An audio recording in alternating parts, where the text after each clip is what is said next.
Shalom, salam sejahtera, sahabat jalan yang lurus. Selamat berjumpa kembali di channel ini. Saya berharap dan selalu berdoa semoga sahabat semua tetap dalam keadaan baik, dalam keadaan sehat, dan pastinya tetap di dalam perlindungan Tuhan.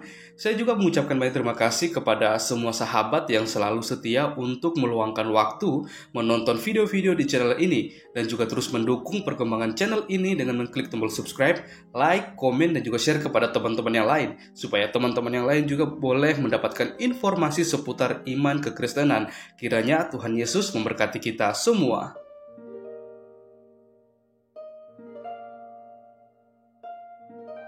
Puji nama Tuhan, saudaraku yang diberkati dan dikasihi oleh Tuhan kita Yesus Kristus.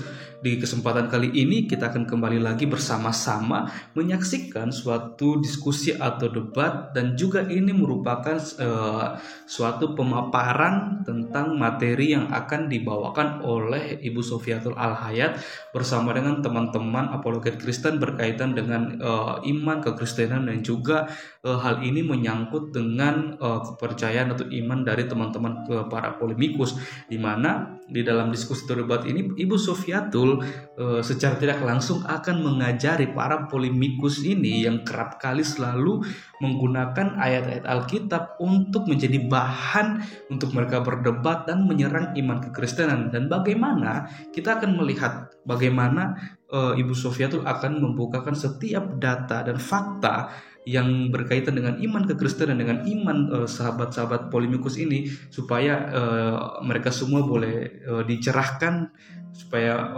mata mereka boleh dibukakan untuk melihat kebenaran yang sesungguhnya. Maka dari itu, mari kita simak videonya. Saya berharap kita bisa menonton dari awal hingga akhir, supaya kita semua boleh dicerdaskan. Selamat menyaksikan. Tuhan Yesus memberkati. Keadaan sehat dan senantiasa ada lindungan kasih Tuhan ya. Semoga yes. Kita coba. Dan juga teman-teman yang ada di live chat, salam jumpa kembali kita pada malam hari ini.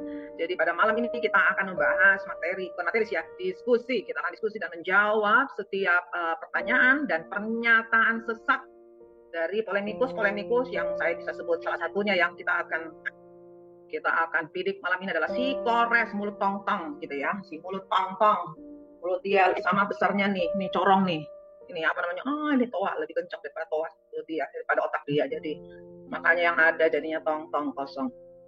Ya, sebelumnya kita akan berdoa dulu, doa kesediaan Ibu Mede dah, Mede, silakan doa boleh.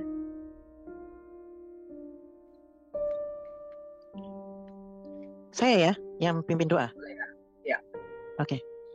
Allah Bapa yang bertahta di dalam kerajaan surga, kami berterima kasih karena Engkau telah mengumpulkan kami di sini untuk memulai diskusi mengenai topik yang akan kami angkat malam ini. Tuhan, sertailah dan lindungilah kami. Semoga diskusi ini dapat berjalan lancar sesuai dengan kehendak-Mu. Kami serahkan acara ini ke dalam tangan-Mu, ke dalam tangan Putra-Mu yang kudus. Terima kasih ya Bapa. Amin. Thank you, Mede, thank you banget ya. Kita sudah bersama-sama. Sekarang kita akan masuk di dalam pembahasan kita tentang polemikus dongoy, dongoy ya, bertanya. Jadi polemikus yang dongo. Kalau si itu bilang dongo itu bertanya. Dan Kristen cerdas, kan ada juga kelihatannya orang Kristen yang kurang cerdas di luar sana. Nah, kita sebagai Kristen cerdas ini harus menjawab mereka. Ya, sebab banyak hal yang buat kita tuh aneh ya. Sebenarnya aneh, dan mereka tuh seenaknya aja membuat pernyataan-pernyataan kosong yang sebenarnya harusnya tidak mereka kerjakan, tidak mereka lakukan, tetapi ya itu lakukan mereka kalau mereka tidak melakukan itu ya. Dan sekarang kita akan memutarkan video-video mereka, kita lakukan secara ya nggak diklip ya, video langsung, tetapi saya akan percepat sedikit dan juga akan 125 berarti lebih cepat. Dan juga kita akan jawab.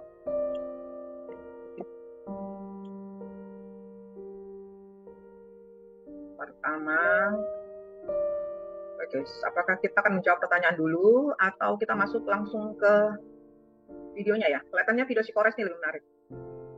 Tapi saya mau sampaikan sini ya kepada saudara si Kores dan juga teman-temannya. Kores, kalaupun misalnya kamu tidak setuju dengan Alkitab orang lain atau pengajaran orang lain atau iman percaya orang lain. Tapi paling enggak sebagai makhluk sosial, kamu menghargai. Ya, apapun yang dianut oleh orang lain, apapun yang dianut oleh saudaramu yang lain dengan pemahaman yang berbeda dengan kamu, ya, kamu tuh harus belajar menghargai. Sebetulnya yang kamu harus kerjakan, Kores dan teman-temannya, dan si Sumat, tapi ya Sumat saya lihat agak lebih tenang ya, agak lebih dewasa hari ini, beberapa hari ini. Tapi si Kores, kamu baru muncul beberapa hari lagi ya. Nah nih, dan buat saya tuh mulut kamu tuh pedis, bukan cuma pedis, tetapi laki-laki yang seperti emak-emak gitu, cerewet mengalahkan perempuan, mengalahkan emak-emak. Ya, seperti tong-tong gitu. Kalau orang bunyi tang, nggak berhenti, pokoknya nggak kasih napas sama orang lain tuh bicara, kamu doang yang bicara. Jadi tolong, karena kamu nggak paham, sebenarnya kamu sangat tidak memahami Alkitab orang. Tapi kalian ini sok tahu gitu loh, kalian sok tahu. Dan kita cuma bisa tertawa lihat kalian punya tingkah ya. Kalian ini sok tahu banget. Tapi it's okay lah, kita akan coba buka sedikit-sedikit ya. Dari 1 jam pernyataan kamu, kita akan coba, ya mungkin kita akan dapat di situ sekitar 20 jawaban untuk semuanya ya, untuk pernyataan kamu yang sesat dan pernyataan dungu ya, tong-tong kamu ya. Kita akan coba. Soalnya bukan serem, gak enak aja gitu loh. Sok tahu kamu tuh. Iya. Kalau mereka cukup tahu dan kita nggak tahu, kamu bisa ajar, mungkin tuh jauh lebih baik. Ini kamu bukan ngajar, kamu nggak punya ajaran apapun sedikit pun, kamu nggak tahu apa-apa. Kamu cuman bisanya comot sana comot sini gitu loh. Ya, kita mulai ya. Salib Mulu siapa? susah kalau misalnya menyembah salib, bikin otak konslet kayak orang-orang Uganda gitu loh. Ya, Teman-teman, saya buka dengan pernyataan si Kores ini mengatakan menyembah salib. Apakah ada di antara teman-teman yang hadir di sini atau yang ada di live chat yang menyembah salib? Silakan. Nggak ada. Tidak ada, Bu. Nggak ada. Enggak sih, nggak ada. Tidak ada. Terus kalau ada pernyataan seperti itu, apakah orang Kristen menyembah salib? Kenapa harus ada salib yang kita pasang? Seperti saya, di mana kendaraan saya, di mobil saya pakai salib, terus di rumah saya pakai salib. Apakah itu salah? Buat saya nggak salah. Tapi apakah kita sembah? Ya. Oke, izinkan saya menjawab ya, Bu ya. Oke. Bagi orang Kristiani, salib itu adalah simbol kehadiran Allah, simbol kehadiran Sang Putra yang telah disalibkan. Itu makanya kenapa umat Kristiani, entah itu Protestan, Katolik ataupun Ortodoks, itu memakai salib itu membuat salib itu menjadikan simbol kehadiran.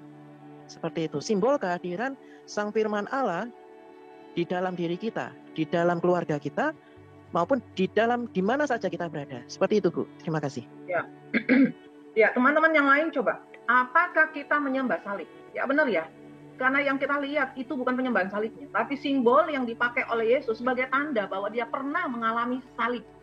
Dan salib memang harus dilalui. Beda sama kalian mengatakan Yesus itu adalah Isa Al-Masih, dan kalian mau membalikkan fakta mengatakan bahwa Isa Al-Masih itu adalah Yesus yang tidak disalib, tapi diserupakan oleh Yudas, kemudian karena ketakutan Yesusnya dibawa lari oleh malaikat naik ke sorga. Itu yang kalian lakukan. Berarti kalian antikris karena kalian menolak penyaliban Yesus. Jangan bilang kalian hebat ya. Jangan bilang, Kores, kamu tuh pertama kalau bicara, Kores. Mbok ya nggak pelan maksudnya jangan terlalu cepat bicaranya, Kores. Itu salah bukan ya. Kamu jangan terlalu cepat bicaranya. Pelan-pelan aja, nggak apa-apa, nggak ada yang lewatin kamu kok. Kamu terlalu hebat bicara. Gitu. Ya, teman-teman jadi chat ya. Kita usahakan kita nggak usah ngechat-ngechat. Bicara aja nggak apa-apa. Silakan bicara ya. Nyatakan keinginan kalian mengatakan bahwa kalian itu tidak menyembah salib. Ayo. Karena seringkali saya melihat juga anak-anak Kristen itu masuk di koma-koma mereka, kemudian dibal-balin sama mereka. Terus kemudian kalian sendiri bingung. Bukan kalian ya, orang-orang yang ada di live chat. Mudah-mudahan kalian dengar sekarang ini. Kalian jangan masuk di tempat Islam, ya tempat usul itu kalau kalian nggak kuat. Pertama, kalau kalian nggak punya cukup pemahaman tentang Alkitab ya, jangan coba-coba masuk. Karena apabila kalian udah dibelok sana, belok sini, kalian udah mulai bingung. Tuh, kadang-kadang saya suka perhatikan, mereka tuh pasti bingung, sebingung-bingungnya. Gitu ya. Kita lanjut lagi ya. Tentang salib nih, masih tetap seputar salib. Ya ini di Al-Quran 64 kok diulang-ulang. Kenapa? Roh Kudusnya terguncang melihat ayat, iya. Katanya nggak berhak. Roh Kudus terguncang melihat ayat, itu apa maksudnya tuh? Roh Kudus terguncang melihat ayat. Ini Kores ini suka membuat pernyataan-pernyataan yang lucu deh buat kita tuh. Kamu tuh jangan samakan ya pemahamanmu, imanmu, sesuatu yang tong kosong gitu, imanmu yang tong kosong gitu, kamu samakan dengan orang-orang Kristen. Kami itu menelah setiap kalimat demi kalimat, tidak seenaknya kami sampaikan gitu. Apa itu Roh Kudus? Apa tuh tadi dibilang? Aneh banget deh. Lucu kan? Kalah nggak batu. Oh, ada yang resen, silakan ya resen. Sebentar, tuh, lihat. Bu, Tolong teman-teman yang lain lihat ya. Ya. Ada Pak Beni silakan. ya yang Tolong pertama, sampaikan ada yang- kenapa mereka polemikus ini nggak ada yang berani tanya jawab Quran ya, Bu? Kenapa kok harus mempertanyakan Quran itu yang pertama gitu. Yang kedua, yang tadi kenapa kita menyembah salib? Bukan menyembah salib gitu kan, salib itu lambang kemenangan buat Kristen gitu, Pak, gitu, Bu. Jadi kita nggak nyembah salib gitu, kita bersyukur karena Yesus emang mati untuk menyelamatkan kita, itu sih, Bu. Iya, saya kira setuju ya, simbol kemenangan ya. Walaupun menurut mereka kita menyalib, siapa yang menyalibkan? Dia sendiri, karena kasihnya menyalibkan anaknya gitu. Karena hanya itu satu-satunya cara, ya. Ya nanti kita bahas secara alkitabiah. Yang penting kita bicara bodoh dulu, mengikuti kebodohan dia. Silakan Timotius. Ibu, terima kasih.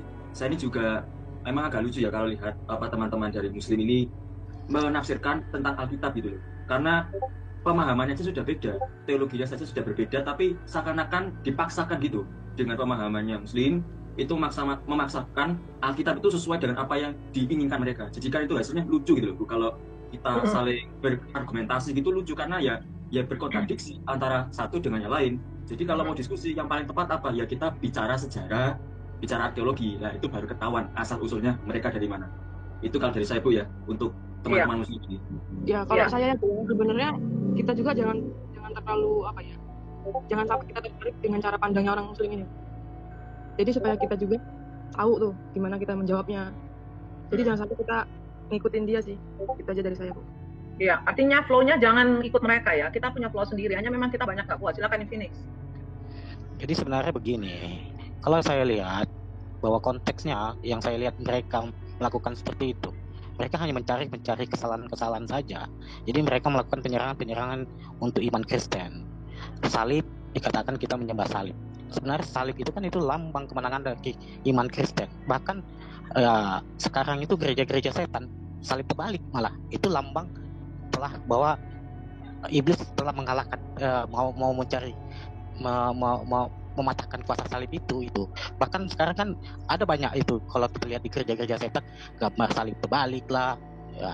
Sebenarnya itu lambang bahwa mereka telah mau menyatakan kuasa Allah itu mau dikalahkan gitu.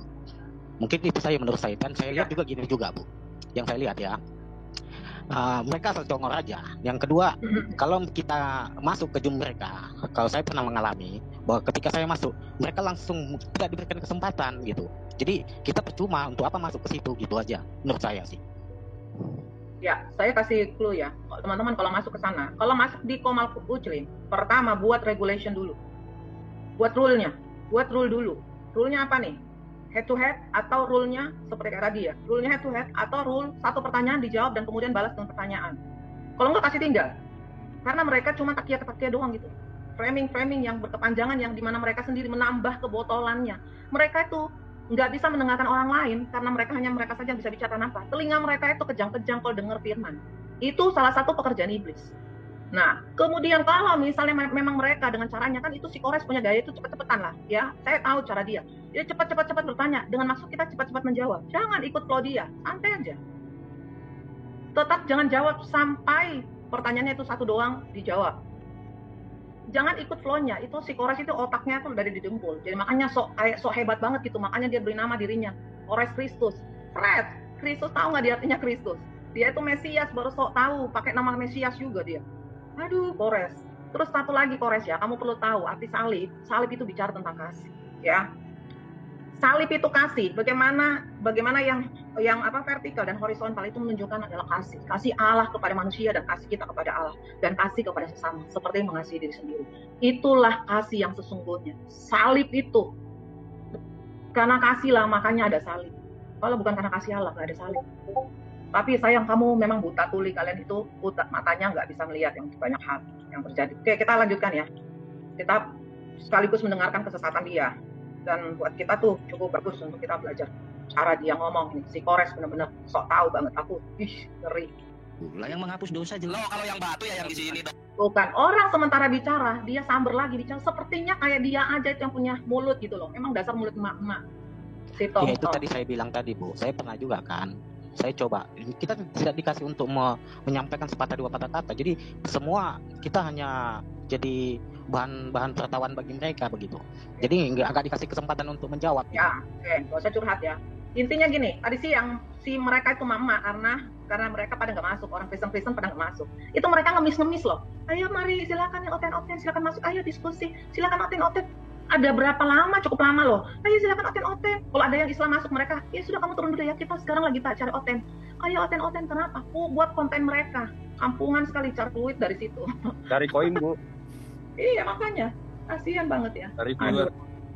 Cari viewer, ya nggak apa-apa lah, cari makan di situ, tapi maksudnya elegan dikit lah. Elegan lah, Kores. Aduh, masih anak-anak gitu gaya, tapi mulut kayak orang tua, kayak usia 80 tahun. Kamu bukan bijaksana, semakin kelihatan kamu tuh, anak-anak childish, very childish.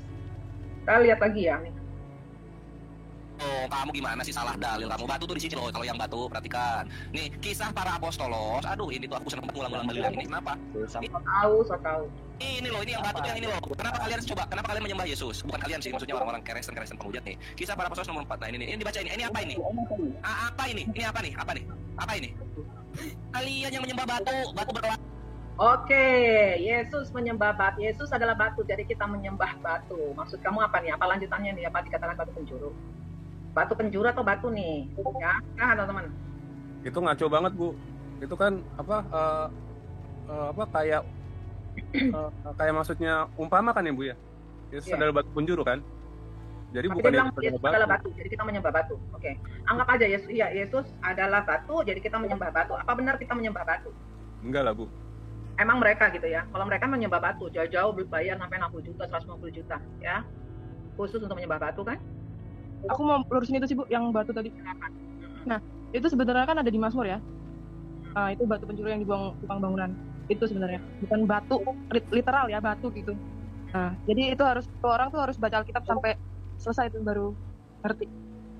Jangan dicomot. Dia memotong-motong dengan harapan bahwa ini hujatan. Memang sengaja dia melempar hujatan. Kamu punya kepahitan ya orang Kristen. Kemungkinan si Kores punya kepahitan sama orang Kristen, atau kamu punya kepahitan dengan masa lalu kamu.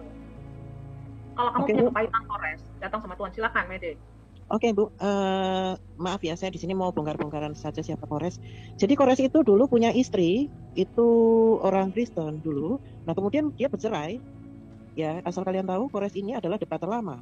Dulu masih di Zoom FIC. Saya tahu, saya mengikuti Kores. Gitu.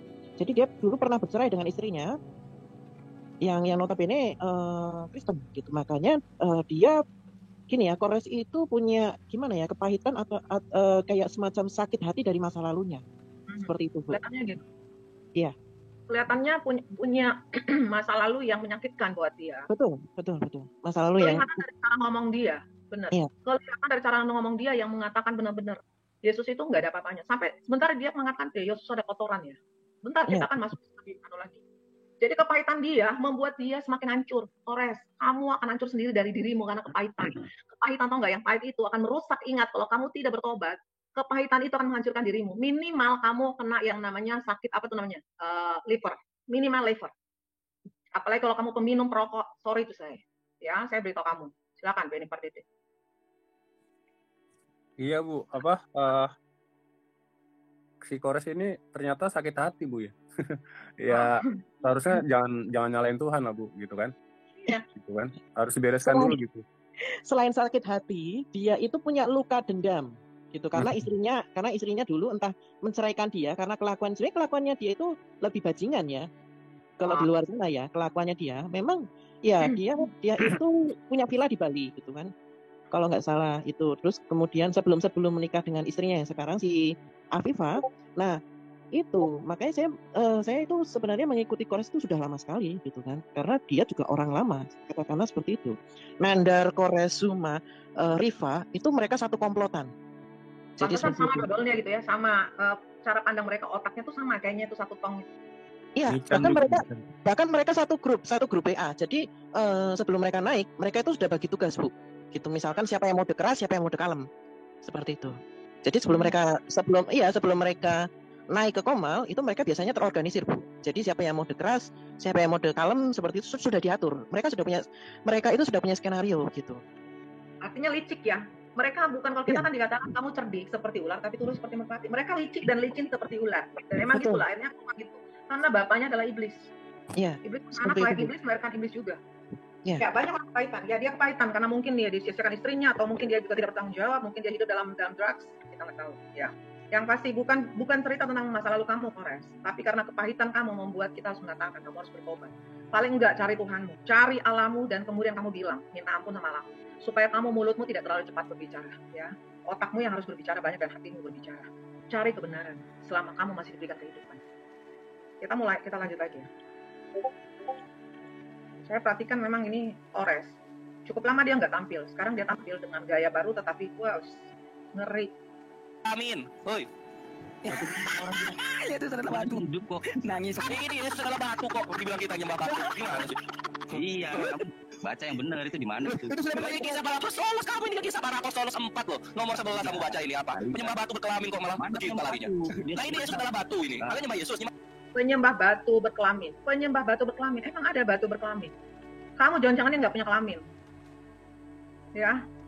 Orang yang senang menyebut tentang kelamin, berarti perilakunya ada perilaku yang senang menyentuh kelamin-kelamin. Mana ada orang menyembah, mana ada batu berkelamin? Emang ada batu? Memang kamu punya batu berkelamin? Yesus adalah batu dan batu berkelamin, itu apa maksudnya? Kasihan kepahitannya sampai begini ya, berjilid-jilid ya. Ngeri kali. Kamu masuk sini, Kores. Kalau kamu dengar masuk sini. Batu, gimana cara nyembelih batu tuh? Nah iya, disitulah logika. Kalau kamu iya aja kamu. Di mana dong? Di mana? Nih kita lihat lagi kelakuannya penyembah. Lihat. Di mana orang Kristennya bisa bicara, dia mulut itu kayak comberan banget, itu nggak ada remnya, itu kayak kereta api gitu mulut dia tuh, aduh makin monyong aja sana ya kalau bisa diukur tuh monyongnya, kenceng banget. Aduh parah. Batu ini ya, penyembah batu ini kelakuannya gimana ya? Jangan kamu lo penyembah batu. Loh, yang batu itu Allah atau Yesus di sini? Yang batu Allah atau Yesus? Yesus. Batu Allah atau Yesus? Loh, emang kamu juga menganggap Allah batu? Parah. Yesus di sini yang batu berbuah zakar. Dosa dosamu siapa? Tanya yang dosa dosamu siapa? Batu berbuah zakar. Mulut dia tidak jauh-jauh dari kelamin ya. Kelihatannya nih orang punya masalah dengan kelaminnya sendiri. Ya harusnya kita bertanya, gimana kelaminmu? Pikirannya selangkangan mulu, Bu. Iya. Saya harus cuci otak tuh. Bukan bikin kotor channel Al-Hayat. Emang harus dibuka, harus dikulitin nih anak. Supaya tahu bahwa setiap pernyataan dia pikir dia itu orang sudah paling hebat, sudah nggak ada yang kalah. Dia pikir setiap pernyataan dia itu absolutely yes buat buat teman-temanmu yang memang otaknya sama dengan kamu. Tapi kalau orang yang mendengar, orang yang waras otak, itu dengar kamu ngomong itu kejijikan, tau nggak? Jijik. Dengar suara kamu tuh jijik, tau nggak?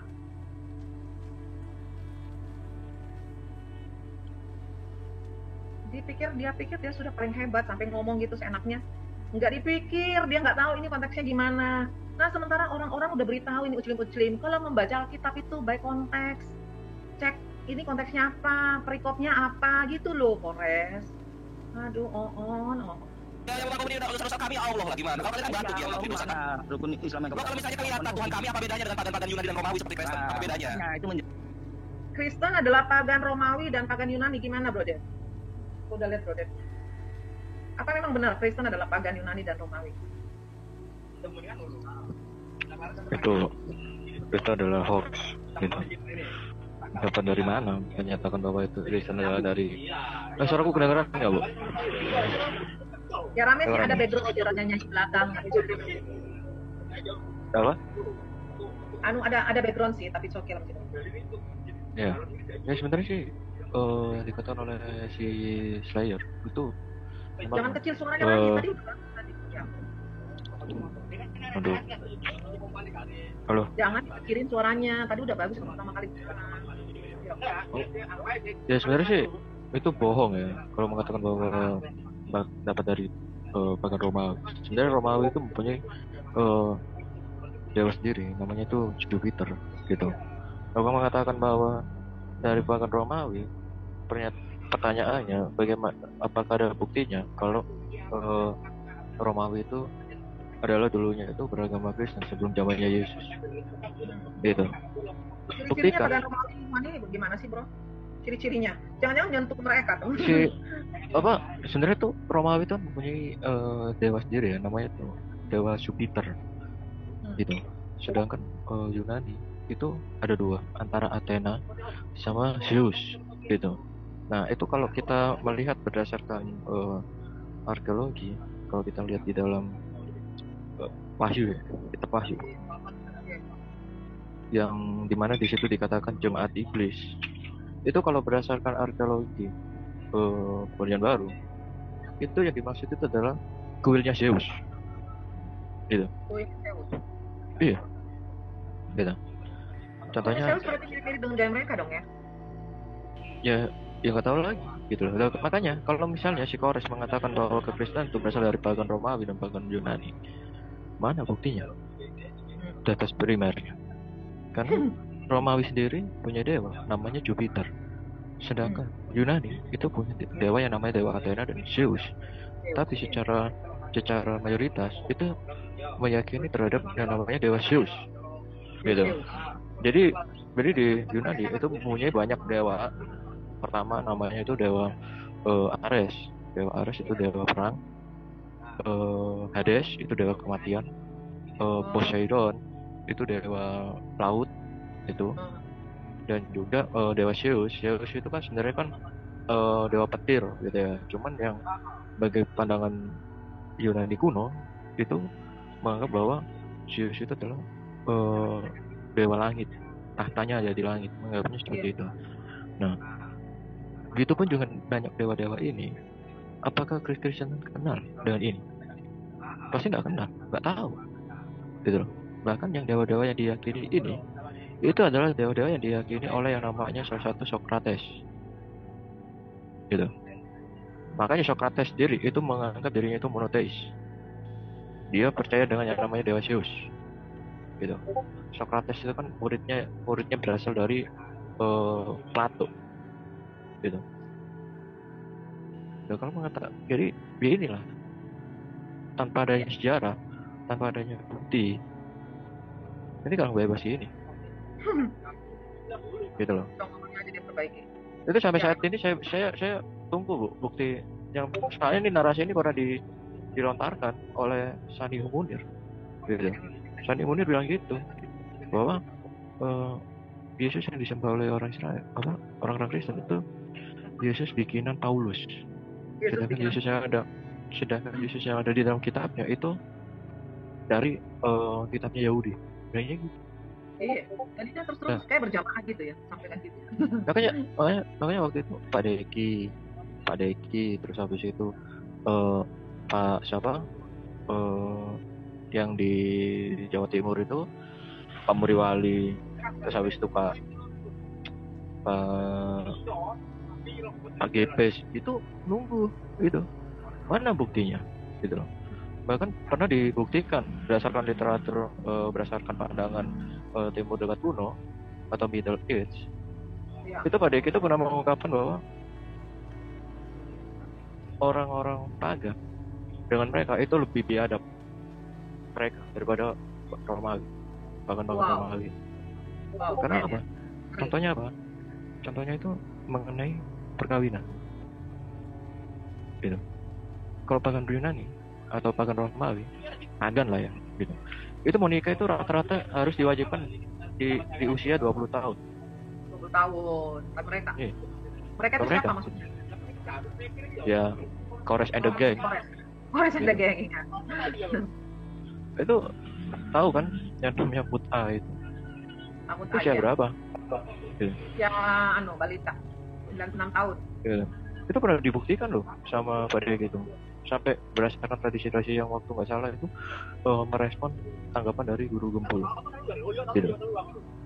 Yang mengatakan bahwa Isa itu menikah di usia dengan Ribka di usia 3 tahun. Padahal berdasarkan inskripsi sebenarnya bukan 3 tahun, melainkan durasi pertemuan antara Ishak dan Ribka itu perjalanannya menempuh dengan selama 3 tahun, karena itu kan namanya nggak ada kendaraan, kan jalan kaki kan gitu kan. Dan sekarang kita berpikir aja kan, kita punya otak kan, bayangkan zamannya Akadean atau zamannya Sumeria sampai sekarang, lebih cepat mana, naik pesawat atau jalan kaki dari misalnya nih dari Jakarta sampai ke Aceh, gitu. Lebih cepat jalan kaki muter-muter keliling sampai berapa kali pasti keliling gitu. Sambil kan pasti lebih cepatnya kan naik kendaraan kan. Kayak zamannya Ishak itu nggak ada. Gitu. Ini makanya harus dicermati mereka ini. Ya itu sih. Ya, oke, kita lanjut ya. Kita lanjut. Waduh, Yesus anak binatang semua disebutin semua. Yesus anak binatang. Wow, kamu nggak ngerti. Apalagi istilahnya kalau kita menggunakan perumpamaan. Dalam Alkitab itu banyak perumpamaan, dan itu gunanya perumpamaan supaya kamu yang matanya masih buta, yang belum dilepas itu selubung dari mata kamu, itu akan tetap kamu kan buta. Yesus dibilang anak binatang. Itu kamu memang cocok lah, memang mulutnya ini comberan pasti. Marahnya kok ke kami. Yesus anak binatang, tapi kok marahnya ke kami? Emang kenapa orang harus marah sama kamu? Kamu aja recokin orang, makanya karena kamu recokin orang berusaha untuk menjawab sesuai dengan hujatanmu. Karena yang kamu hujat itu kitab orang, yang diimanin orang. Kamu nggak sadar. Coba kalau kamu. Kalau itu sih sebenarnya sih biasanya tahu ya kelakuannya si Slayer ini. Yang narasi kayak gitu itu adalah narasi framing itu. Gitu. Untuk dia itu mempunyai trik untuk bagaimana lawan bicaranya itu bisa meluap emosinya. Gitu. Nah, kalau misalnya meluap emosinya, mereka itu makin suka gitu. Adrenalin makin naik gitu ya. Jadi makin mendidih. Jiwa ularnya tuh makin mendidih kan? Karena seneng kan lihat orang susah gitu. Iya gitu. Makanya contohnya lihat orang susah dan susah lihat orang seneng. Aduh. Contohnya sama dia orang meluap kan? Karena apa? Karena terperangkap dengan narasinya dia itu. Padahal narasi mereka itu adalah narasi sampah yang didaur ulang terus menjadi suatu framing gitu loh. Iya. Kenapa sengaja kita angkat ya? Kores, kita mau kasih tahu betapa busuknya, betapa sampahnya dan tidak bergunanya setiap pernyataan kamu. Pernyataanmu sangat tidak berguna. Kenapa? Setiap kalimat yang kamu ucapkan adalah hal yang buat kita itu dibuang di sampah. Itukah yang kalian ajar kepada follower-follower kalian? Itukah yang kalian ajarkan? Untuk framing seperti itu, kemudian menghujat seperti itu, itukah yang membuat kalian happy? Kok kalian bisa hidup dari penderitaan seperti itu ya? Ngeri kali gitu. Itu kenapa? Kepahitan, karena kamu pahit. Orang pahit, keluarnya pahit. Hati pahit, keluar pasti pahit. Hati-hati aja, jangan sampai kamu kena sakit liver karena pahit. Kita lanjut lagi, dengarkan nggak apa-apa sih malam ini bagian buat Slayer supaya kamu denger betapa dodolnya otakmu gitu loh. Kamu yang Yesus udah dijawab tadi. Mana sih? Bukan lawan kami kamu di sini, deh gitu. Mau gue kasih lihat Yesus disalib nggak pakai celana dalam mau. Yesus disalib tidak pakai celana dalam. Di mana mau kasih lihat Yesus disalib tidak pakai celana dalam? Kamu baca di mana? Ada di mana? Di Quranmu ada bahwa Yesus disalib pakai celana dalam. Kalau di Alkitab nggak ada itu gitu. Ya, digambarkan seperti itu karena dipikir bahwa sekian jauh perjalanan pada saat dia dipukul itu bisa menunjukkan bahwa otomatis pakaian yang dikenakan itu sudah benar-benar rusak. Sementara jubahnya aja kan masih bisa mereka saja undi. Jubahnya itu loh ya, jubah termahal. Jubah sangat mahal pada waktu itu. Yesus sudah gunakan. Yesus sudah memakai jubah termahal. Dan jubah dia diundi. Emang elu mungkin nggak pakai yang lain. Ini penting ya. Ini penting, Bu. Ya, silakan. Siapa kan? Si dungu-dungu itu nggak ngerti. Namanya Alkitab tuh nggak ngerti. Gitu. Sebenarnya kalau kita lihat di salib itu Yesus itu memakai cawat, gitu loh. Cawat, namanya cawat namanya. Cawat kan? Iya, kita pasti. Iya, dan cawat itu pernah dipakai kalau kita lihat dalam Kejadian 3.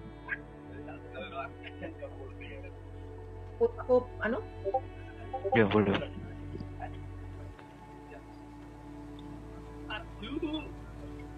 Ya silakan lanjut saja dulu Kejadian 3.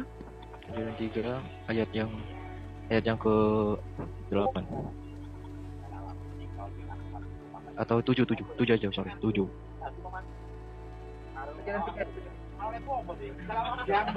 Bukalah mata mereka berdua dan mereka tahu. Panjang, lalu mereka menyemak tempat arah dan buat maksudnya apa?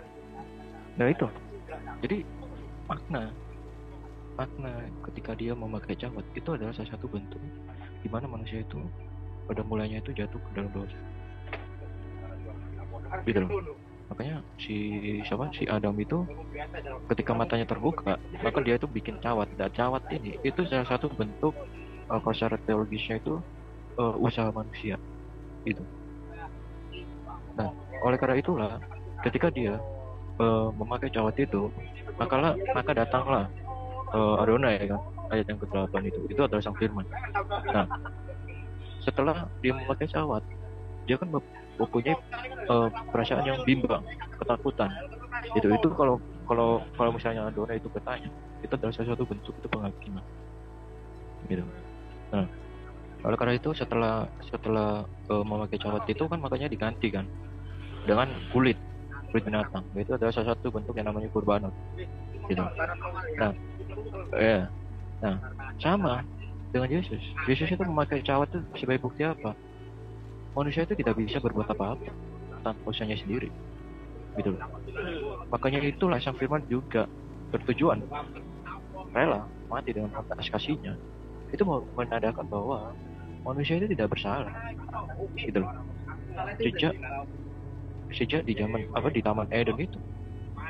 Dan Yesus itu membuktikan bahwa manusia itu tidak bersalah. Yang bersalah itu adalah siapa? Iblis itu. Makanya di dalam Ibrani 2 mengatakan gimana Bu? Ayat 9 ini kalian juga nanti jelasin. Nah itu. Apa kan kok dibilang Tuhan bilang mereka tuh framing juga di sini. Di mana Tuhan berarti tuh nggak berkuasa dong? Kok bertanya di mana engkau? Masa Tuhan tidak tahu di mana mereka? Ya itu sebagai hakim itu ya.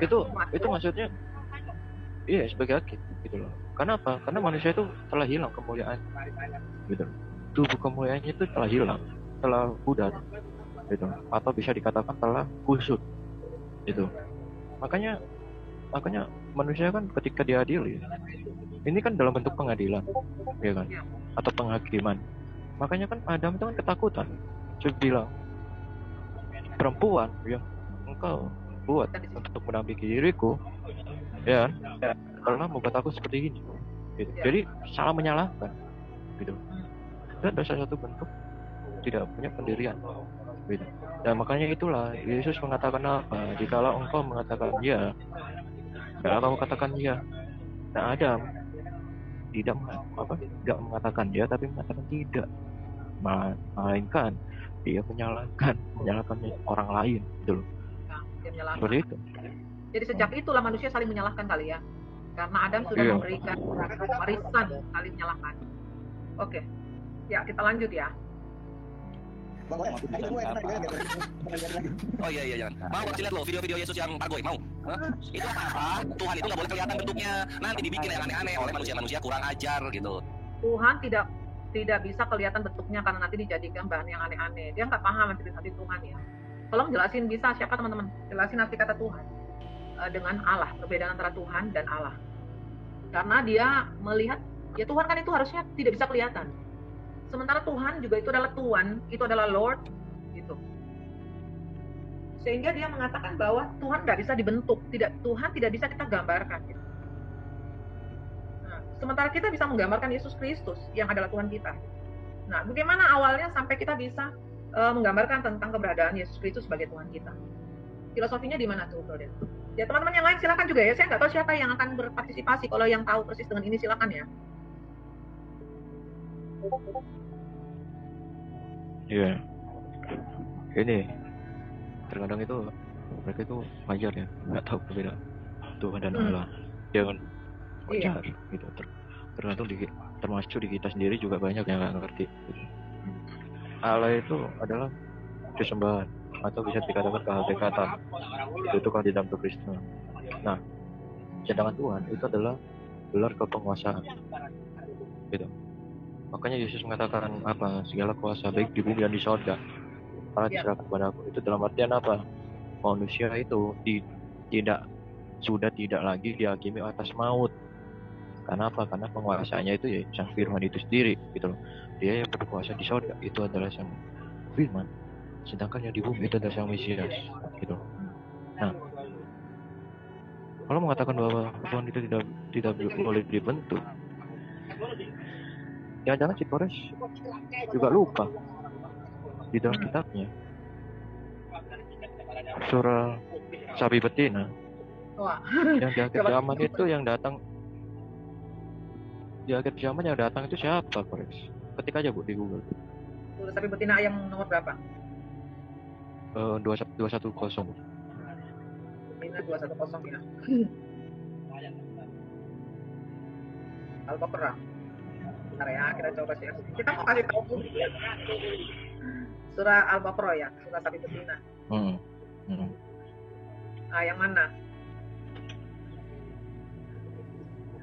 Yang apa? Tafsir web. Tafsir web. Di mana? Nah, aku bingung. Yang Tafsir? Oh iya, Tafsir aku web. tuh itu aja. Itu aja Bu. Yang tadi. Ibu udah Ini. buka itu. Ini. Yang ini. Ini.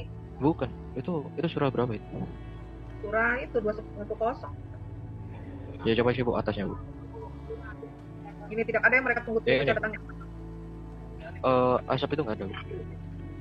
Asap. Oh, ini asap nggak ada. Asap itu nggak ada. Nggak ada. Datangnya Allah. Ini siapa yang datang? Betul, datangnya Allah. Bersama malaikat dalam Siapa yang naungan awan. Ya Yesus Kristus lah. Enggak, maksudnya Ada yang mereka di tunggu-tunggu akidah, kecuali Allah. akidahnya mereka, di akidahnya mereka. Ini Ya, siapa Korex anu, yang datang? Yang datang datang itu siapa? kira-kira menurut mereka ya. Si itu kan, si siapa namanya Isa ya. Iya. Tapi ini lain ini. Tidak ada seorang pun yang menandakan kedatangan Allah. Ya Allah bersama malaikat dalam naungan awan. Ini gimana? Gitu. Coba ini yang datang ini siapa? Karena boleh tak tolong Bu. Surah Al-Qiyamah. Surah Al-Qiyamah. Surah Al-Qiyamah. Berapa? Al-Qiyamah dulu aja. Al-Qiyamah 5 maksudnya. Al-Qiyamah 5. Nih, manusia tidak menyadari sama sekali atas akibat perbuatannya. Justru dengan nada benarkah dia bertanya. Bentar Bu ya, aku cari. Ya sambil gitu aku bacain ya. Ini ada yang aku baca. Dari Yusuf Dona ya. Saya mau tanya nih. Dia tanya Ibu Sofi. Sofiati bukan ya. Bukan Ibu Sofi, masih suku di sana. Saya mau tanya, kenapa orang Islam itu tidak berkata jujur tentang Alkitab, padahal yang mualaf itu tahu sekali Alkitab. Kenapa mereka tidak mau berkata jujur? Satu, kepahitan. Kedua, karena malas belajar, mau seneng-senengnya aja. Nah itu, jadi bingung, apalagi dengan perjanjian lama, bingung tuh sejarah. Itu yang membuat mereka malas tahu tentang Alkitab, bukan berkata jujur. Dan yang ketiga, kenapa mereka tidak mau belajar Alkitab? Karena telinganya sakit, kejang-kejang, karena bapaknya adalah iblis, gitu aja. Silakan gemblong. Itu Bu, apa? Ayat 23 Bu. Bentar ya gemblong ya. Ayat berapa sudah? 23. Ya. Wajah orang, sebentar aku share aja. Kelihatan.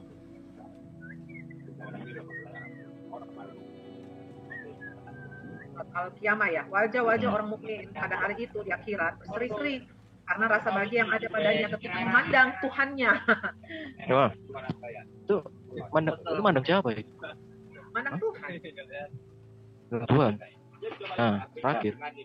Tapi kan gini Ya. bro, mereka tuh bilang ya nanti pada akhir kiamat baru mereka bisa berjumpa Tuhannya. Kalau sekarang memang Iya. tidak. Iya betul. Iya. Ini terakhir. Al-Qalam 42. Kalam 42. Wah, aku lihatnya ini males-males lihatnya ya. Aku tuh males baca-baca surat. Nggak efek, nggak berfaedah gitu. Ingatlah pada hari ketika betis disingkapkan dan mereka diseru untuk bersujud, maka mereka tidak mampu. Apa? Betis disingkapkan. Betis. Nah, Kenapa Dan betis mereka- itu disujudkan? Sujud. Sebenarnya Allah itu berbentuk atau gimana, Kores? Hah? betis disingkapkan. Ini aku cuman membacanya loh. Aku cuman membacanya loh. Cuman kamu aja menilainya kayak gimana? Gitu. Dia datang siapa? Kayaknya datang siapa? Terus bisa melihat Tuhanmu. Bahkan di dalam tafsirnya itu Baginda itu bilang melihat Tuhan itu bagaikan melihat bulan. Nah, Terus terakhir betis. Jangan-jangan ini berbentuk atau gimana, Kores? Berbentuk lah. Namanya juga betis Allah.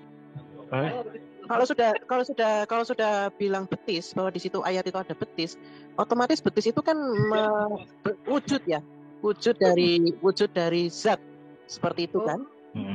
Nah, berarti kan bentuknya makhluk. Allah mereka, artinya Allah mereka itu bentuknya makhluk, wujud, ya kan? Itu. Makanya gini, Islam itu tidak mengakui roh, ya kan? Itu masalahnya. Kita tidak mengakui tentang roh, ya kan? Karena bagi mereka siapa? Bagi mereka itu zat, ya kan? Mereka tidak mengakui roh. Nah, itu masalahnya, Bu. Jadi bingung ya, mereka tidak mengakui roh, pada Allah itu roh, tapi kemudian mereka mengakui zat. Aneh ya? Nah, itu Bu, masalahnya di situ. Wow. Oke. Gemblong. Yain dari nabinya dari awal itu hari ini. Nggak serius, model kayak Kores, model kayak Juma, model kayak Nanda, tambah lagi kayak nama Imam si Samudra, Ustaz Samudra. Ya itu dia melogikan apa yang di otaknya dia. Jadi yang kalau kita beritahukan kayak apa ya, kalau di Muslim itu ada ilmu kalam. Kalau kita berikan teologi, pengetahuan gitu, kita kasih tahu untuk mengartikan sebuah kitab atau sebuah narasi sebuah kitab, mereka anggap kita tuh terlalu hayal gitu. Halu-halu. Iya, justru yang bagi mereka tuh yang real tuh ya betis disingkap. Maaf lo ya. Benar. Yang betis disingkap, tangan kanan tangannya dua-duanya kanan. Sekarang logika, dia bisa menghina junjungan orang lain dengan menyembah manusia segala macam. Mana mungkin Tuhan tidak dilahirkan dan melahirkan. Apa kabar 3 putrinya? Kan gitu. Ya Allah gimana gitu loh, Almanat Al-Usa. Dapat jodoh atau belum kan gitu. Katanya kita menuhankan manusia. Halo. Siapa yang Allah itu mempercayai Nabi sama dengan mempercayai Allah. Nabi menuhankan diri kok diterima. Percaya Nabi sama percaya Allah gitu maksudnya. Artinya takia yang turun temurun itu yang mesti kita patahin ya. Kalau bahasa Bu Sofi, roh-roh teritori itu menguasai mereka gitu loh. Iya. Ya, Bu, sekian. Dan juga kan tadi siapa temuannya orang Kristen lah ya. Kemudian dia berbicara agak sedikit ilmiah gitu. Terus yang satu bilang, nggak biasa kali mereka dengar itu kalau ada bahasa-bahasa ilmiah. Makanya mereka tuh suka bertakia. Kalau misalnya dijawab dan bahasa ilmiah, mereka langsung pusing ya. Mungkin mereka nggak nyampe kali otaknya ya. Padahal ini kan lihat tadi sore, kalau mereka lihat pembahasan tadi sore ya tentang antara Yohanes dan Tritunggal berbicara. Wow, itu keren banget. Itu pembahasannya memang benar-benar ilmiah dan sangat alkitabiah. Nggak nyampe mereka tuh otaknya di situ. Jadi memang kita harus kasih bahasa kebodohan gitu, sesuai dengan otaknya. Silakan dia. Itu tangannya juga kanan semua, Bu. Ya, tangannya kanan semua gimana ya? Tangan semua. Berarti dua-dua dipakai. Itu kalau orang puk gitu kan. Ya. Oke lah. Iya, mereka tuh kalau jangan lo ya, kamu menista. Wow, sementara kamu berjam-jam kamu sedang menista Alkitab orang lain, kamu menganggap itu hal biasa aja. Kamu bernarasi sendiri, narasi bebas, narasi liar seperti itu. Wow, keren banget kamu punya mulut tuh si Tong-Tong.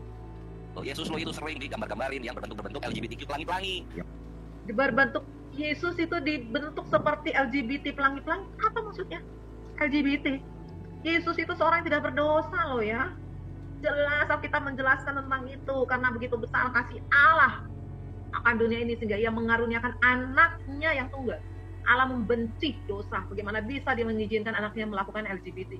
Sampai dikatakan fotonya bentuknya LGBT pelangi-pelangi. Apa tuh maksud kamu? Ya kamu si Tong-Tong itu otak kamu didengkul sehingga lebih cepat mulutmu bicara, nggak dipikirin. Asal mangap itu cuman.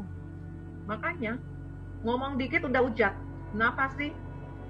Nggak perlu lah kita nggak butuh juga kamu kok untuk masuk menjadi seorang Kristen. Nggak perlu kalau model-model kayak kamu gitu menghujat. Karena kamu tuh cuci seluruh tubuhmu juga. Kalau memang kamu dengan hidupmu seperti itu, wah nggak layak. Makanya kamu nggak dipilih. Makanya belajar dong. Apalagi kamu pernah menikah sama orang Kristen. Wow. Paling enggak. Aku nggak tahu apa dia punya anak ya dari orang Kristen. Sama ini Bu. Ya, aku tambahin sekali ini aja. Iya. Ini Bu, aku share screen-nya. aku mau terjemahkan nggak bisa. Soalnya mereka nggak ngerti bahasa Inggris. Gak apa-apa, kasih Ini, agak sulit supaya dia tambah susah dulu. Etiket. the Quran will come on the day of resurrection like a helmet. Akan datang di hari kiamat seperti pria pucat, dan dia akan berkata, aku yang menjagamu si malam, dan menjadikan dia kamu tristi during the day. Haus. Ini berbentuk nggak? Ini Hasan loh. Tuh. Quran akan datang pada hari resurrection, ya kan? Dan mengatakan, I am the one. Saya satu-satunya orang yang akan menjagamu pada malam hari dan membuatmu thirsty sepanjang hari. Maksudnya berpuasa. Berpuasa. Nih, gimana ini? Elemen loh. Kalem. Pucat. Narasinya dari Ibnu Buraidah, yaitu ayahnya yang ayahnya adalah the messenger Allah. Itu apa sih maksudnya itu dibilang gitu, Bro ya? Maksudnya itu di akhir zaman nanti, waktu kiamat, kitabnya itu akan datang seperti layaknya pria pucat. Seperti pria pucat. Tunggu dulu. Nanti dia datang pada hari kiamat seperti pria pucat. Iya. Gitu. Dan pria pucat. Terus habis itu dia ngomong, aku yang menjagamu di saat malam dan aku menjadikanmu sepanjang hari. Itu yang ngomong itu ya pria pucat itu di kitabnya itu. Itu gimana itu? Kan ini kan si Slayer ini kan bermain bentuk-bentukan kan? Ini berbentuk nggak? Kurang vitamin tuh si mati ya kan? Kurang vitamin. Apa? Itu dihitung aja 3781 Sana.com. Itu pria pucat nih. Sana.com. Oh jangan-jangan memang pucat kekurangan darah ininya kali ya. Apalagi atau mungkin habis waktu kejadian itu last minute gitu ya. Last minute. Ya itu. Silakan di lah ya. Yang nonton yang suka baca-baca di LC YouTube Al Hayat. Silakan cek sendiri. Kalian bantai. Itu aja. Kita mendengar mereka punya itu kok jadi pusing ya, bingung, bukan bingung ini dari mana ujungnya, mana pangkalnya, nggak jelas. Nggak masalah. Ya nggak masalah.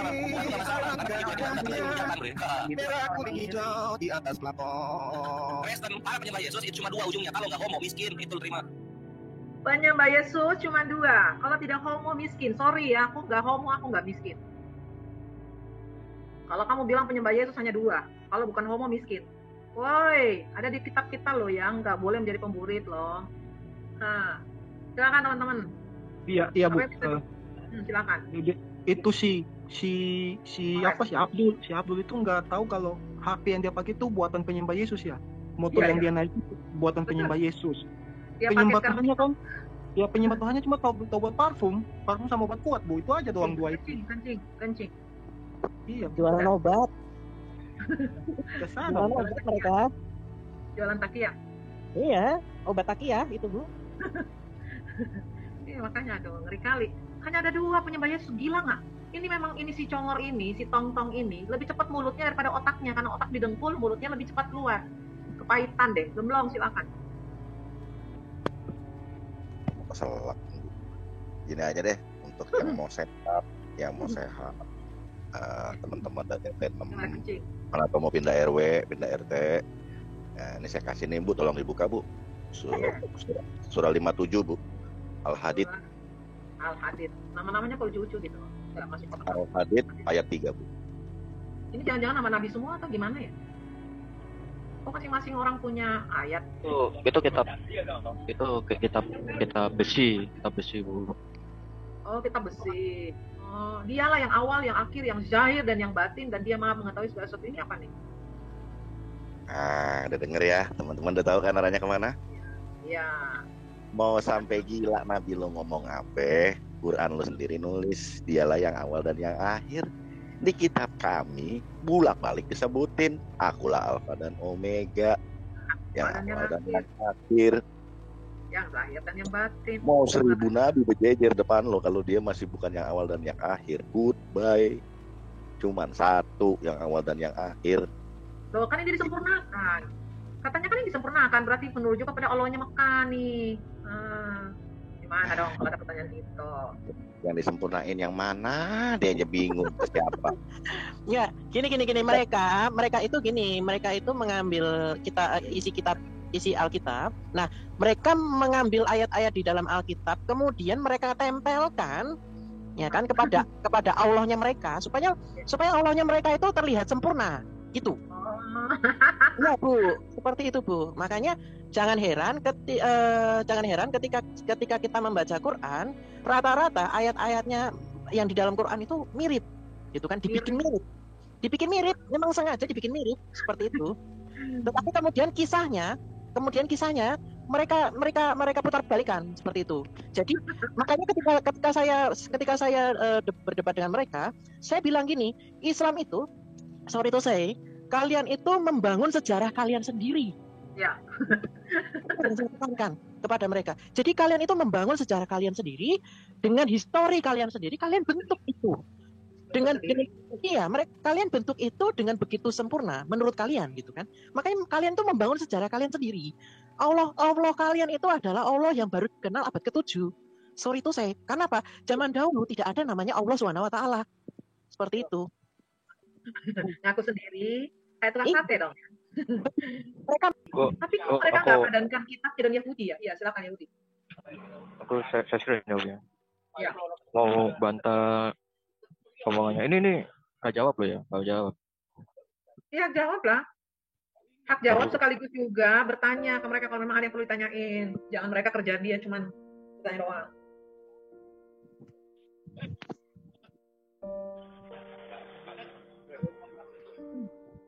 Kelihatan ya? Kelihatan. Iya. Coba tolong dong dibaca nih.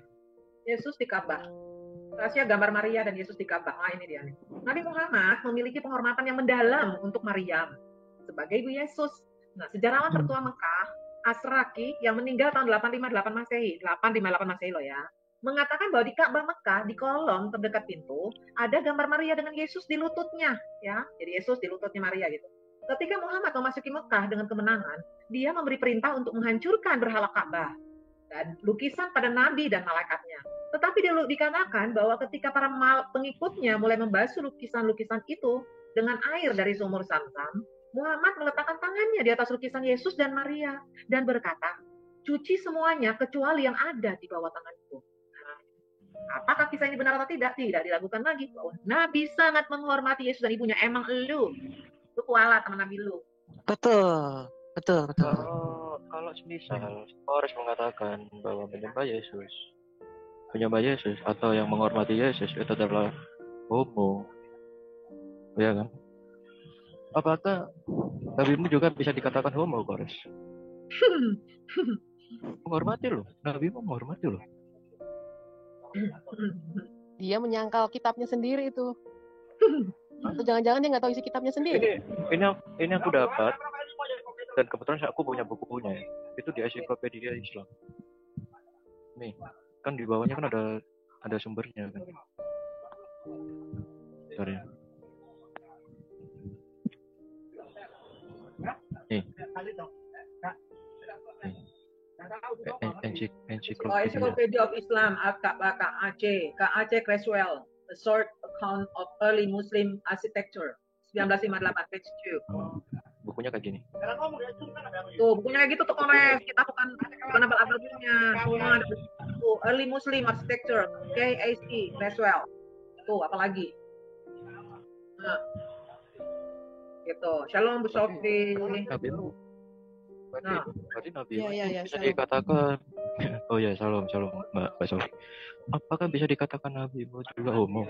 Kores ini menghormati ini loh. Tidak diragukan lagi bahwa Nabi sangat menghormati Yesus dan ibunya. Kamu tadi bilang apa? Kamu? Yes, hanya ada dua homo. Kalau yang menyembah Yesus hanya dua, homo atau miskin. Woi, Keren kali mulut kau. Apakah nabimu juga miskin? Sebentar mereka menyembah Yesus kan? Nah iya itu. Nabimu menyembah Yesus berarti nabimu ngomong dong. Ngomong. Itu pun sampai saya baca ini bahkan dikonfirmasi oleh Buya Syakur. Saya pikirnya gini loh Bu.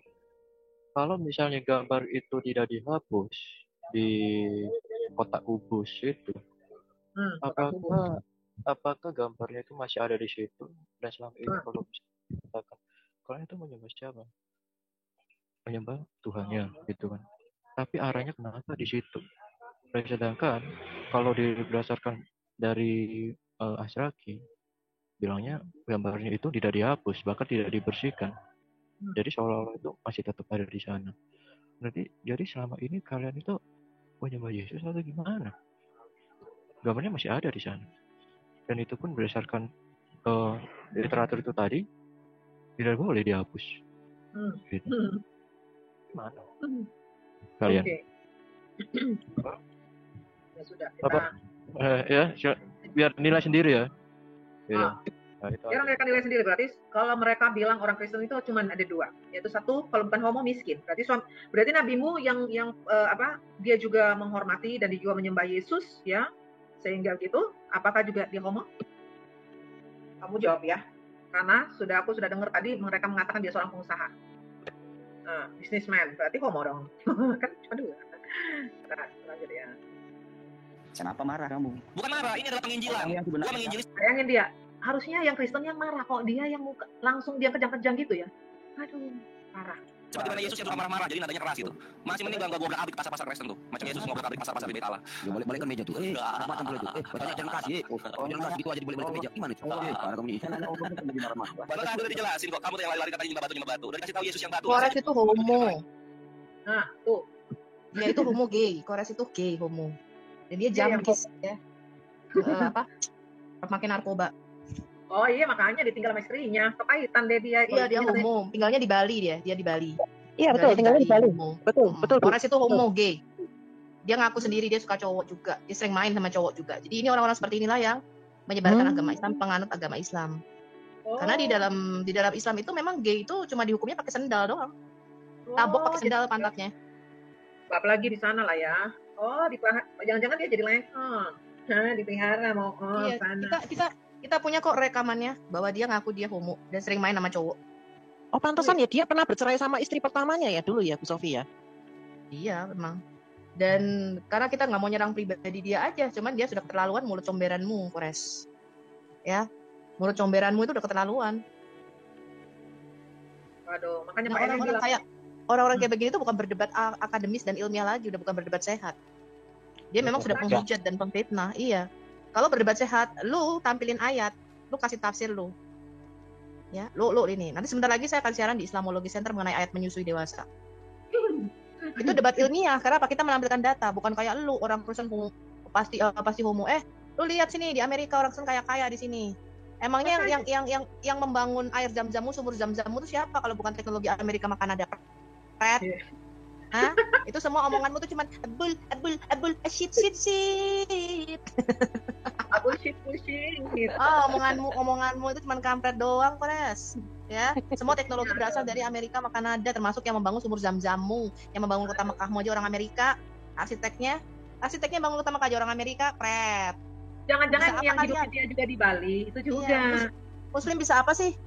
Gue udah nanya kan berkali-kali, emang produk Arab Saudi apa sih yang masuk di Indonesia? Pesawat terbang ada nggak merek Arab Saudi, buatan Arab Saudi? Kalau bukan Boeing, Boeing 747, bukan Boeing buatan Amerika, ada nggak? Helikopter buatan Arab Saudi ada nggak? Bolpen buatan Arab Saudi ada nggak? Nah, kampret lu semua import, semuanya buatan kafir, buatan Cina, made in China, made in Amerika. Alah, celana dalam aja lu made in China. Coba buka tuh BH lu. Muslim. BH sama celana dalam lu merek apa, Slim? Gue pengen tahu, ada nggak merek ontak Arab Saudi BH lu? BH buatan Cina aja lu. Oh, masih pakai BH buatan Cina aja, ketenteng lu Muslim di Indonesia. Kalau buatan Eropa nggak sanggup beli, Bu. Iya, beli Victoria Secret sanggup nggak lu? Nggak sanggup, Bu Sofi. Iya, muka-muka di Arab-Arabin BH buatan Cina juga. Kalau Victoria's Secret mah nggak Sok-sokan. takut. Iya, kayak nikahnya diarap-arapin, bahasanya diarap-arapin, udah gitu kepalanya dijedot-jedotin biar hitam, ya kan? Kepalanya dijedot-jedotin biar hitam. Iya, biar Naiknya juga kelihatan. iya Biar kayak kelihatan Habib kelas Rizik. ya. Iya, naik mobilnya mobil buatan Eropa. Kampret lu Habib Rizik lu. Muka lu aja ditem-temin. Aduh, parah. Jadi makanya Kores, kamu tuh jangan mulut cepat bicara. Kelihatan kamu jadi childish, akhirnya kamu jadi anak-anak.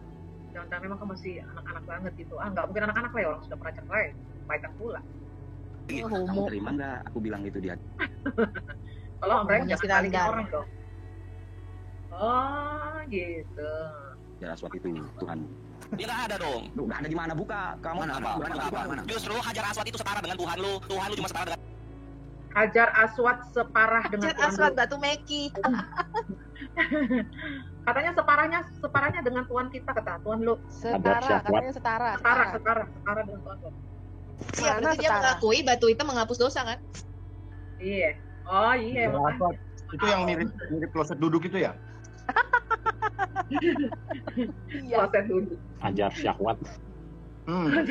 Itu kloset duduk tapi yang bisa berak di situ cuman Spiderman doang. Pokoknya miring dia. Oh, katanya yang mereka buat itu produk anak aja di Puncak Bogor, itu kekuatan mereka bikin anak di Puncak Bogor. Ini aku baca loh ya, aku baca di live chat. Yang mereka produknya adalah anak di Puncak Bogor sama poligami, masihkan keluarga banyak anak. Iyalah, perlu itu supaya nanti kalau dihitung kalau ada sensus penduduk dunia kan ketahuan banyak anak kan gitu. dan batu. Hajar Aswad itu diusap-usap bisa mengampuni dosa. Yesus dicium-cium kakinya mengampuni dosa. Hajar Aswad Tuh Hajar Aswad ternyata mengampuni dosa. Kan nggak benar tadi. Hajar Aswad mengampuni dosa. Berarti kamu akui kan Hajar Aswad mengampuni dosa. Makanya kalian itu harus ke sana karena hanya itu saja yang bisa mengampuni dosa. Nah loh. Berarti Tuhanmu itu nggak bisa berbuat apa-apa karena kalian harus ke sana untuk mengampuni dosa. Tuhanmu nggak bisa mengampuni dosa kan? Batu itu yang mengampuni dosa. bangkitkan dari penghakiman. Yesus juga dibangkitkan di hari ketiga. Yesus setara batu gitu loh, tau nggak? Yesus setara batu. Oh ya, bukan setara ya. Setara. Yesus setara batu. Berarti mereka itu, oh benar. Jadi mereka mau sama-sama makan Yesus yang pengampun dosa dengan batu pengampun dosa. Bedanya Yesus itu anak Allah, batu anak apa? Anak haram. Batu pengampun dosa. Itu pagan dulu. Makanya disebut Yesus adalah batu. Oh, mau tahu yang padan? Yang padan itu ini yang padan ya. Oh ada dong, tenang, kata kami kuat. Nah, ini di sini ya. Kalau lari ke padan-padan kamu habis, kamu nangis darah kamu sama Roh Kudus kamu itu. Nah, ini adalah Ancient Hebrew nih. Roh Kudusnya suruh bisa bahasa Inggris dulu, biar bisa baca data gua. Roh Kudusnya suruh bahasa Inggris dulu. Aduh, Kores, kamu nggak sujung kuku. Sedangkan kamu orang-orang yang di Zoom sini saja, kamu nggak sujung kuku, Kores. Apalagi bilang Roh Kudus. Kamu duka citakan Roh Kudus sebenarnya. Tapi oke lah. Aduh. Kores ngaku-ngaku tinggal di Bali. Bali mana? Model-model kayak Kores tuh di Bali kartu mati semua itu. Kartu mati itu muslim-muslim kalau di Bali. Nggak ada apa-apanya itu. Ya, Kores di Bali ya mungkin dia jadi guide ya. Guide-nya para lekong-lekong. Di sana kan banyak LGBT. Kelakuan-kelakuannya muslim kalau di Bali itu ketebak semua kok. Mereka turun pesawat pakai jilbab, begitu sampai di hotel buka jilbab, makan babi guling, pakai tank top dia di pantai dia. Oke. Nah, makanya nggak usah sok lah Kores. Mau aku di Bali mana lo Kores? Iya ya. Di Bali dia, kalau dia LGBT mah cocok lah. Itu surga kan. Jadi bisa jadi pelihara. Lanjut. Sama tadi apa Bu? Dia bilang Yesus itu setara dengan siapa? Batu. Yes. Batu. Batu kan punya... menghapus dosa. Yesus juga menghapus dosa, sama-sama menghapus dosa. Bisa setara Batu. Aku punya gambar. Iya. Aku punya gambar gitu ya. Gambarnya itu ntar. Gambarnya kayak gini. Kasihan ya. Wah, apa ada yang paham nggak? Sebentar. Ada yang paham nggak? Roh Kudus, merpati, terus kemudian yang biasanya di sekelilingnya itu ada burung-burung, nggak tahu itu burung apa itu. Itu bisa diasumsikan adalah Roh Kudus. Burung-burung yang di tempatnya itu loh, itu. Dan juga ini ibaratnya tuh batunya itu. Gak tau, aku kok tiba-tiba kemarin itu kan cari-cari gambar gitu ya. Aku emang pecinta gambar. Yeah. Saya lihat kaget loh. kok kayak gini gitu. Apa maksudnya? Ini maksudnya apa? Jelasin. Ini bisa diasumsikan bahwa mereka secara diam-diam juga mengakui Tritunggal ternyata. Itu gimana? Oh gitu, keluar dari batu gitu.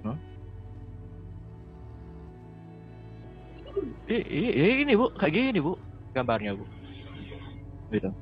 Kan ketika kalau misalnya di kekristenan Yesus naik ke surga, ya kan? Yeah. Terus mencurahkan Roh Kudus kan gitu. Jangan-jangan persis kayak ini juga, gitu. Dia mencurahkan Roh Kudus burung itu gimana, gitu. Makanya aku kebetulan entah ini kebetulan atau enggak ya, kok bisa menarasikan seperti ini Kores. Makanya aku langsung lihat gambar ini. Jangan-jangan ini kalian itu percaya Tritunggal secara terselubung ternyata. Atau gimana? Gitu. Enggak, mereka defensinya Tritunggal juga. Itu gambarnya dari siapa ya gambarnya? Ya nggak tahu, itu aku dapat di aplikasi. Dapat itu. Makanya aku bingung nih. Ya siapa itu? Itu mereka loh yang bikin. Itu orang luar negeri yang bikin. Yang nggak bisa kita berasumsi soalnya kan kita nggak tahu siapa yang gambar, nggak jelas ya. Mulai dari itu yang bikin ada keterangannya gambarnya apa. Oke. Ya itulah, kita bisa berasumsi sama seperti mereka ya, asumsinya bedanya mereka berasumsi liar. Gitu, kita lanjut. Ini ancienthebrew.org. Perhatikan siapa yang pertama kali menggunakan salib, siapa nih? Siapa tuh yang pakai salib pertama kali? Ayo, siapa? Coba dengar ya. Dia bilang kita plagiat. Yang menggunakan salib pertama kali siapa sebelum Yesus? Kanaan. Jadi Yesus itu Mesias Kanaan, bukan Mesias Yahudi ya, kawanku. Itu tawanya dulu kayak burung perkutut. Katanya Yesus itu Mesiasnya Kanaan, bukan Mesiasnya Yahudi. Ongolmu taruh di mana, cuy? Yesus orang Kanaan, makanya dia dibilang Yesus orang Kanaan, raja. Yesus orang Nazaret, raja orang Yahudi, ya kan? Dia ada keturunan Kanaan ya, tuh deh. Orang Nazaret ya, itu kan ya? Di daerah mana sih? Iya, daerah situ. Enggak, maksudnya aku bingung dengan si siapa? Ini anak. Iya. Aneh kan? Otak dia nggak tahu. Gila kali ini. Padahal kalau dilihat dari apa ke tulisan Paulo Hebrew kata taf itu salib loh. Nah. Coba bisa ditunjukkan? Oh, ya. Nah. Gimana, Bu? Ngeplem. Jadi suka sakau. Jangan-jangan memang dia sakau. Ya sorry ya. Sorry Kores, karena kalau orang normal nggak mungkin bicara seperti kamu tuh. Nyerocos kayak gitu. Kayak tren gitu. Kereta api. Itu tandanya itu salib. Gitu. Ya, coba dilihat. Ketik aja. Teman-teman cari aja di Google. Di Google aja, Bu. Ketik di Google. Huruf taf ancient the Hebrew. Sudah Gitu. taf ancient the Hebrew. Taf writing. Oke, sudah aku cek. Nih. Ini ya taf ya. Yang ini ya. Bukan tak, Bu. Hey. Taf kan? Di situ terus tak. Taf, maksudnya aku taf. Tadi salah ini ya. Taf harusnya nyetek. Ini taf. Nih, taf. Nih. Nah, ini dia foto, nih kan? Lihat itu. Di tabel itu. Ini sebelah kanan tadi, Bu. Ini di tabel itu. Ini kan?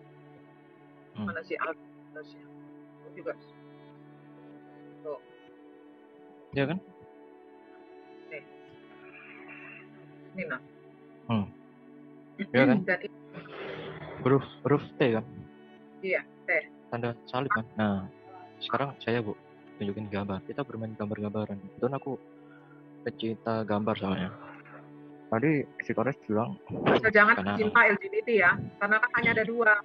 Orang Kristen itu hanya ada dua, kalau bukan homo miskin. Ya, lebih baik miskin daripada LGBT ya. si siapa si Aku Kores dua-duanya enggak, aku enggak LGBT, aku enggak miskin loh ya, walaupun enggak kaya, tapi enggak miskin aku ya. tidak tadi apa si Kores nggak bilang itu dari Kanaan gitu ya. Kayak ini Kanaan, Yesus orang Kanaan. ciri-ciri orang yang anti sejarah. Bukan, maksudnya teologi. The lack of sejarah, the lack of history. Kejadian 1:1 Bereshit.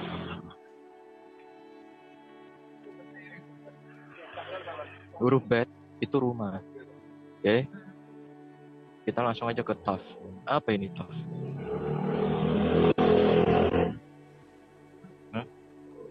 Salib kan? Salib. Nah, maka dari itu boleh tak tolong Bu dibaca aja Bu. Keluaran 12 ayat yang ke-7. Keluaran 12 ayat 7. Keluaran 12. Bacaannya, kemudian dari darahnya haruslah diambil sedikit dan dibubuhkan pada kedua tiang pintu pada ambang atas.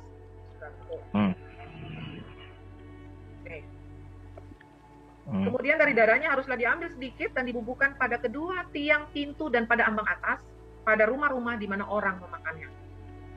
Nah, di situ dikatakan di atas ambang pintu. Hubungan kedua tiang pintu. Jadi simbolnya kayak rumah ya, ada tiang ya. Jadi di atasnya, jadi dia model kayak tiang. Tiang dua kiri kanan, dia ada di atas. Kayak gini. Oke. Ya nggak? Ya nggak? Betul. Ini kalau dilihat itu adalah bentuk taf. Taf itu berarti on the cross. Wow. Nah, gitu. Wow. Tidak ada yang kebetulan ya. Jadi Bereshit itu tentang pengutusan dia yang berasal dari surga. Dia disalib. Itu kalau secara apa? Penjelasan menurut para ahli mengenai penjelasan mengenai makna-makna simbol dalam tulisan Paleo Hebrew, termasuk kata Bereshit gitu. Jadi kalau Kores mengatakan seperti itu, kalau misalnya tiba-tiba kaum mau mengatakan Yesus tidak disalib, berarti kalian sudah menabrak sejarah. Iya. Iya. Betul. Ya itu udah. Jadi Kores ya. Kamu jangan buat pernyataan-pernyataan yang membuat kamu semakin kelihatan teologinya, membuat kamu semakin kelihatan bodohnya ya. Minta maaf Kores, kamu jangan sok pinter, orang ketawain kamu. Kalau kamu bicara sama orang Kristen, harusnya kamu pikir-pikir. Mungkin yang kamu ajak bicara di TikTok itu, mungkin orang ongol-ongol yang baru belajar bicara. Tapi tahu nggak kamu, begitu banyak orang yang nonton dan melihat kamu ketololan itu, membuat kita tuh tertawa-tertawa lihat kamu. Kamu pikir kamu sudah paling hebat saat kamu berbicara, terus kamu nggak kasih kesempatan orang untuk bicara. Kenapa gitu? Kan harusnya ada komunikasi dua arah. Itu namanya diskusi, bukan kamu yang berbicara terus orang lain nggak boleh bicara. Karena kamu nggak mau kan, orang sampai tahu, kamu nggak mau kan, kalau orang lebih bisa daripada kamu kan, Kores. Parah nih Kores nih. Coba kalau kamu berani, kamu diskusi sama orang, kamu nggak kasih kesempatan orang bicara, Kores. Gitu, karena kamu nggak mau kelihatan tololnya. Baru untuk informasi ya, dia itu langsung kena di-ban berapa kali dia itu dalam menjelas ini, ngobrol gini nih, ujat-ujat gini. Yang pertama kali menggunakan salib 2000 tahun sebelum Yesus berojol jadi anak Maria itu Kanaan ya. Nah, terima kenyataannya. Lu Kristen cabang Melayu tahu apa soal data begini? Kamu ya terima juga soal yang saya bilang ada di Al-Quran. Kayak bener loh, kelihatannya anak ini sakau. Kelihatannya anak ini lagi otak lagi nggak jalan. Jadi dia ngomong itu kayak ngalir gitu kan, kayak sok tahu jadi. Dia nggak kasih kesempatan orang bicara, lihat itu. Beneran loh. Aku balik, oh iya ya bener. Ini dengan salib nih. Agama mana yang pakai salib? Kanaan, Yunani, dan juga Kristen ya. Satunya jawab begini, satunya mau jawab begini. Nggak ada lu kira kita orang kudus apa? Jawabnya beda-beda tiap manuskrip. Coba Bang Chandra, Bang Chandra. Emang kamu tahu manuskrip? Emang kamu tahu? Emang kamu punya manuskrip? Enggak kan? Bahasa Ibrani ada tanda salibnya. Bagaimana Yunani pertama pakai salib? Aduh. Nggak sadar dia nih. Dia nggak sadar bahwa pada saat Yesus disalib, ditulis di atas loh, inilah dia, ya, orang Nazaret, raja orang Yahudi. Nggak hebat gitu. Halo, selamat malam. Ya, malam juga. Gitu. Nah, ini baru sama Bruna nih, enak nih. Bruna silakan. Beta udah jadi donat sama Herdi. Ngapain jadi donat? Ngomongnya ya donat lah. Lu tau donat tengahnya kosong tapi pinggirnya saling menyambung kayak Trinitas. Iya, ngomong-ngomongnya bener. Makanya dibaca Al-Quran itu.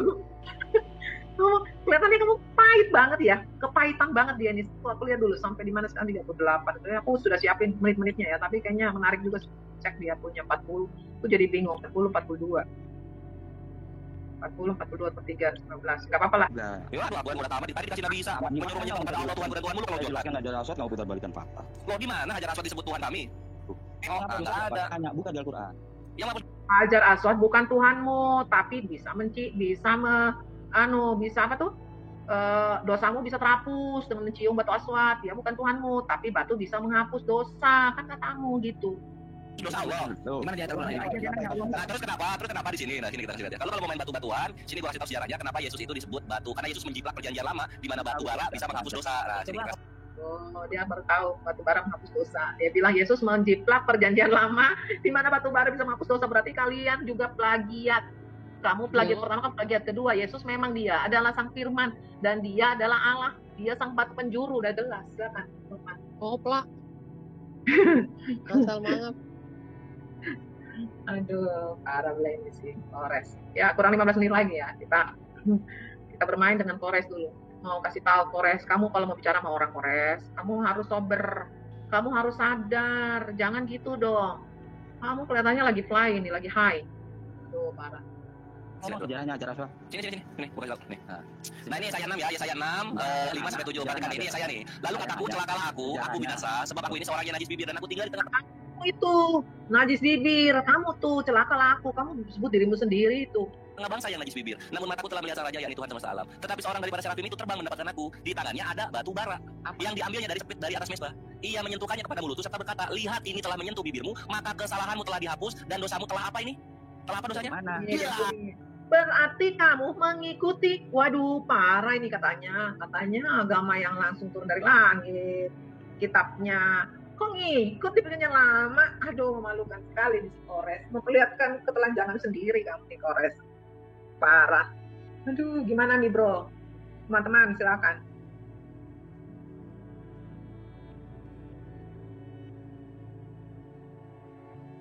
Yahudi mana Yahudi? Ini berhubungan dengan perjanjian lama Yahudi, jangan diam. Tadi bilangnya mah batu bara.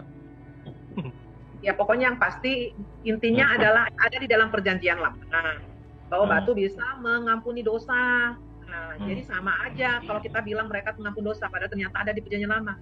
Kalau menurut aku, kenapa bisa ada di Qurannya? Sementara itu ada di perjanjian lama. Yang mana ikut yang mana nih? Nah, berarti plagiat dong. Gak ada, Bu. Di kitabnya tuh gak ada. Di kitabnya nggak tahu dari mana mereka batu bisa dosa mengampuni. Itu di Sunnah. Oh, Sunnah. Itu Sunnah itu mengatakan di mana Umar bin Khattab itu bilang engkau hanyalah sebuah batu. Dia ngutip yang gitu. Yesaya 6 itu loh, yang serafim memberikan batu yang diambil dari tengah-tengah tubuh makhluk itu loh, makhluk Ofanim itu. Jadi dia ngambil dari situ, katanya batu bisa menghapus saya, goblok. Itu artinya apa? Itu penglihatan Nabi Yesaya. Ngerti nggak lu? Batu beneran. Najis bibir, bukan batu kayak lu terus batu lu ciumin batu meme. Dasar lu. Nah, jadi mereka itu nggak ngerti tentang penglihatan. Terus habis itu nubuatan itu nggak ngerti. Cuman kalau ditanya apakah di kitabnya ada nggak ada. Gitu. Makanya dan juga sebenarnya si pernyataan dari si Kores sendiri itu menjilat ludahnya sendiri. Iya kan? Gitu. Aduh, parah. Nah, karena dia bilang Yesus menjiplak perjanjian lama. Tapi dia mendukung akidahnya di perjanjian lama. Bukannya itu menjilat sendiri. Gitu. Ya ini yang nggak tahu diri gitu loh. Apalagi selain itu, bahkan terlalu kali sering diklaim, bahkan pernah dilakukan oleh Kainamus sampai pembohongan, sampai nangis itu. itu di Yesaya 29 ayat 12. Jadi dikatakan bacalah. Aku Oh jangan iya. baca. Padahal itu kalau dilihat itu kepada bangsa yang bebal. Bentar, aku coba lihat ya, siapa tahu ada itu. Itu lucu loh. Saudaraku yang diberkati oleh Tuhan kita Yesus Kristus, kita bersama-sama telah menyaksikan bagaimana keberlangsungan suatu diskusi atau juga bisa dibilang debat antara para apologet Kristen bersama dengan teman-teman polemikus, dan kita bersama-sama juga telah melihat bagaimana keberlangsungan suatu debat tersebut, dan juga kita sendiri bisa memberikan penilaian terhadap setiap data yang dibawakan oleh teman-teman apologet Kristen dan juga teman-teman para polemikus. Apakah semuanya itu sudah sesuai dengan kebenaran dan bisa dibuktikan kebenarannya atau malah sebaliknya? Dan di diskusi kali ini cukup menarik ya, karena kita melihat bagaimana secara tidak langsung Ibu Sofiatul Al-Hayat bersama dengan teman-teman para apologet Kristen yang lainnya, mereka seperti sedang mengajari teman-teman polemikus ini yang selalu kerap kali berkuar-kuar tentang iman kekristenan, yang dimana mereka juga kerap kali selalu menggunakan ayat-ayat Alkitab untuk menjadi bahan mereka untuk menyerang iman kekristenan seperti itu. Karena kalau kita melihat di mana teman-teman polemikus ini mereka menurut saya ada beberapa orang seperti Uni Rifa, Yonatan Nadar, dan juga Ustadz Kainama, Ustadz Suma, seperti itu. Mereka ini sebenarnya kalau saya secara tidak langsung kalau saya melihat mereka sendiri memiliki pemahaman yang kurang baik tentang iman kekristenan, apalagi tentang Alkitab itu sendiri. Bagaimana mungkin mereka yang tidak beriman dan percaya kepada Yesus Kristus dan kepada Alkitab, mereka dengan begitu mudah untuk mentafsirkan, bahkan mereka menganggap bahwa mereka merupakan suatu ahli dari Alkitab itu sendiri, dalam artian mereka mengerti dan memahami keseluruhan isi Alkitab.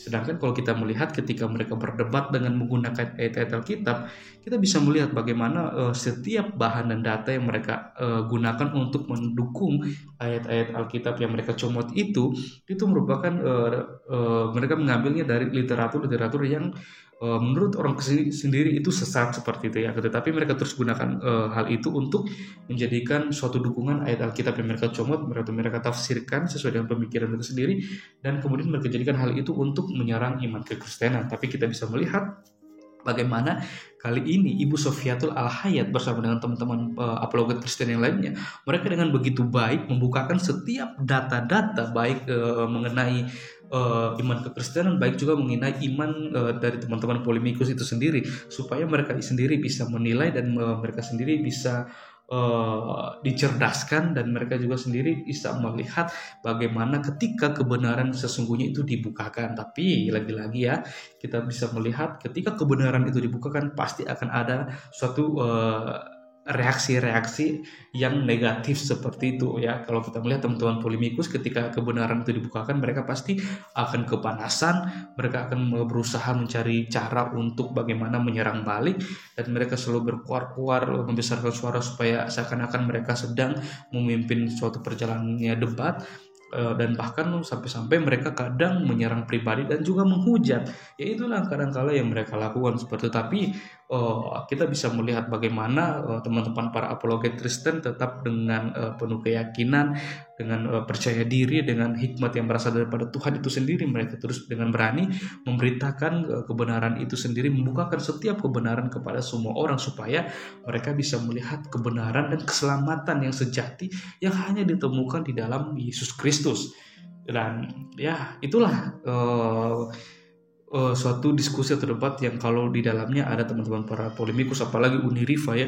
Kalau kita melihat memang Uni Rifa ini mulutnya kalau membahas tentang kekristenan, apalagi dengan tentang Tuhan Yesus, wow, memang dia kayak terlalu fasih untuk membicarakan tentang kekristenan, apalagi tentang Yesus Kristus, padahal dia sendiri tidak memiliki pemahaman yang baik, yang benar tentang Yesus Kristus dan juga isi Alkitab.